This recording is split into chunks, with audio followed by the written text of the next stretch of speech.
क्या फ़ायदा ऐसी ज़िंदगी का जिसमें अपनी कोई इज्जत ही ना हो। आज ये सोच सोच कर सगुना रोए जा रही थी। सुगना जिसकी शादी अमित से हुई थी, जो कि बड़े घराने का लड़का था। परिवार पैसे वाला था और सुगना मध्यम वर्गीय परिवार से थी। ससुर की सरकारी नौकरी थी। घर में सास देवर ननद थे। सुगना के पिता ने एक विवाह पत्रिका में उसका नाम दर्ज करवाया हुआ था, जिसे देखकर अमित के पिता ने उनसे मिलने की इच्छा जताई थी। सुगना पढ़ी लिखी थी और मुंबई जैसे शहर में नौकरी करती थी, जबकि अमित के पिता राधे मोहन इटावा जैसे ज़िले में नौकरी करते थे। अमित के बारे में उसके पिता ने बताया था कि उसने ITI किया हुआ है, वो भी मैकेनिकल में, और अपना खुद का काम करता है। सगुना के पिता ने जब जांच पड़ताल करवाई तो उन्हें सब ठीक लगा। अमित के माता पिता बहन भाई जब सगुना के घर उसे देखने पहुंचे तो उन्होंने सगुना को पसंद कर लिया, पर सगुना ने कहा कि वो शादी के बाद भी काम करेगी क्योंकि उसका काम ऑनलाइन हो सकता है, तो किसी ने भी ऐतराज़ नहीं किया। सगुना की शादी हो गई और वो इटावा जैसे छोटे कस्बे में आ गई।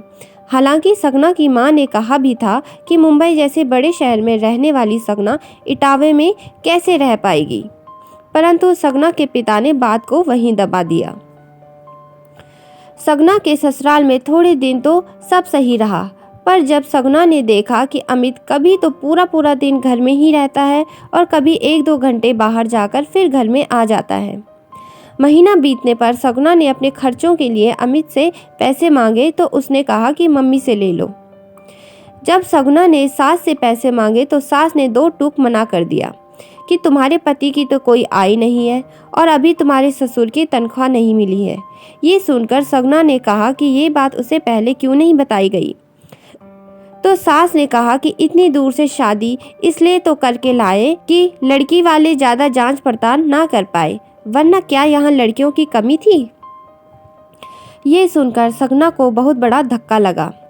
सगुना ने अपना ऑनलाइन काम शुरू किया तब उसकी सास और ननद को खलबली मचने लगी, जबकि सगुना घर का पूरा काम निपटाकर ही अपना काम करने बैठती थी। धीरे धीरे सास ननद ने अमित के कान भरने शुरू कर दिए कि पता नहीं फ़ोन पर किससे बात करती है, कमरा बंद कर लेती है, हंसने की आवाज़ें आती रहती है। अमित और सगुना के अनबन अनबन शुरू हो गई। सगुना ने अपने मायके में बताना उचित नहीं समझा।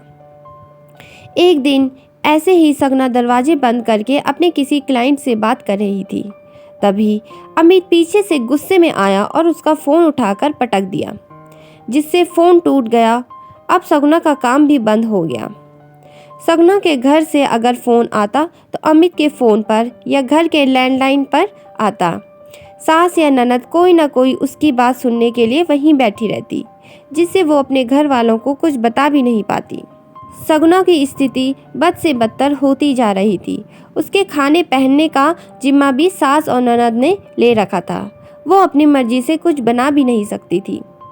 क्या बनेगा और कितना बनेगा वो भी सास ही बताती थी। अगर बनाते समय आटा कम पड़ गया तो सगुना दोबारा आटा भी नहीं मान सकती थी। एक रात सगुना अपने घर से भागकर पुलिस थाने चली गई और अपनी स्थिति से अवगत करवाया। वहां थाना इंचार्ज ने उसके पिता से बात करवाई। सगुना की शिकायत पर पुलिस वाले उसके घर भी गए। घर वालों ने माफ़ीनामा भी लिख के दे दिया, पर सगुना अब अपने ससुराल में किसी भी कीमत पर नहीं रहना चाहती थी। मायके आकर सगुना ने एक कंपनी ज्वाइन कर ली और साथ ही एक NGO भी ज्वाइन कर लिया। वहाँ अपनी सैलरी का कुछ हिस्सा देकर अपने जैसे महिलाओं की मदद करने लगी। उसने उनके लिए सिलाई मशीन की व्यवस्था करवाई। जो महिलाएं सिलाई जानती थी उनसे नई डिज़ाइन के कपड़े सिलवाकर ऑनलाइन बेचने लगी। आज सगुना का एक कदम उसकी आत्मनिर्भरता के साथ साथ कई महिलाओं को भी उनकी निर्भरता की तरफ बढ़ा रहा है। दोस्तों, अगर आपको हमारी कहानियाँ पसंद आती है तो चैनल को लाइक, शेयर और सब्सक्राइब ज़रूर करें।